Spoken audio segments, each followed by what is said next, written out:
va rater sa présentation. Mais si tout ça n'était qu'un coup monté.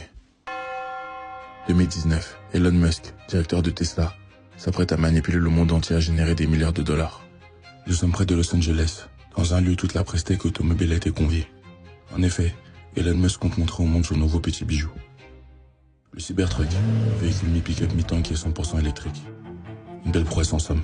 Le véhicule conçu à partir d'un allage en acier inoxydable se veut par balle. Le chef d'entreprise compte bien faire une démonstration spectaculaire pour faire taire toutes les critiques qu'il avait reçues quelques semaines plus tôt. Alors nous voici en ce jour de novembre 2019. Elon monte sur scène. Tous les projecteurs sont braqués sur son véhicule et lui. Il présente la technologie et toutes les caractéristiques du modèle comme il sait si bien le faire. Puis vient le moment de la démonstration. Elon Musk s'empare d'une masse et la projette violemment contre la portière de la voiture qui encaisse le coup sans aucun dommage.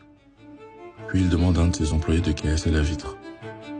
Alors son employé se munit d'une boule de pétanque, s'approche de la voiture et jette la boule contre la vitre qui se brise immédiatement.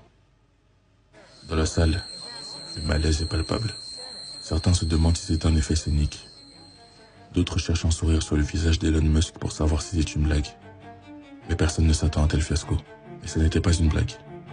Le véhicule promu et vendu comme indestructible a été vaincu par une simple boule de pétanque. Il n'en fallait pas plus pour que les médias du monde entier s'emparent de l'affaire.